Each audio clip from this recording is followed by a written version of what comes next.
দেখো cup and handle pattern, ঠিক আছে। এই যে ফর্মটা করেছে দেখো, এটা চায়ের কাপের মতো, ঠিক আছে। এটা একটা চায়ের কাপের মতো ফর্ম করেছে, আর এটা হচ্ছে চায়ের হ্যান্ডেল, এরকমভাবে ধরা যায়, ঠিক আছে। দেখতেই পাচ্ছ এটা হচ্ছে হ্যান্ডেল। তো এটা হচ্ছে আমাদের রেজিস্ট্যান্স লাইন। রেজিস্ট্যান্স লাইন হচ্ছে এরকম এমন একটা লাইন যেখান থেকে মার্কেট নিচে পড়ে, ঠিক আছে। হচ্ছে আমাদের কাপ, এটা হচ্ছে হ্যান্ডেল। সিম্পল, যখন হ্যান্ডেল ব্রেকআউট দেবে তখন আমরা ট্রেড নিয়ে নেবো, এই তো আর কি। এর মধ্যে অনেক ব্যাপার স্যাপার রয়েছে, চলো ধীরে ধীরে জানা যাক। প্রথমে আসি এই ছবিটার কাছে, ভালো করে দেখো এই ছবিটা। মার্কেট ধীরে ধীরে ধীরে ধীরে উপরে উঠেছে, রেজিস্ট্যান্সের কাছে গেছে। এটা হচ্ছে আমাদের ওল্ড হাই। ওল্ড হাই কেন বলছে? কারণ মার্কেট এখানে উঠেছিল, এই পর্যন্ত উঠেছিল, সেই কারণে বলা হচ্ছে ওল্ড হাই। এবার এখান থেকে ধীরে ধীরে ধীরে ধীরে মার্কেট নেমেছে, ধীরে ধীরে নেমে আবার একটা রাউন্ডিং বটম, দেখো একটা কাপের মতো রাউন্ডিং বটমের মতো বানিয়েছে।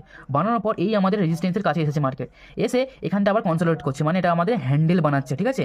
হ্যান্ডেল যখন এটা একটা মানে ট্রেন লাইনের মধ্যে থাকবে, এটা একটা জোনের মধ্যে থাকবে, এই জোনটা যখন ব্রেক করবে তখন মার্কেট উপরে ওঠার সম্ভাবনা থাকে। লস লাগাবো এক্স্যাক্টলি এরকম জায়গায় স্টপ লস লাগাবো, ঠিক আছে।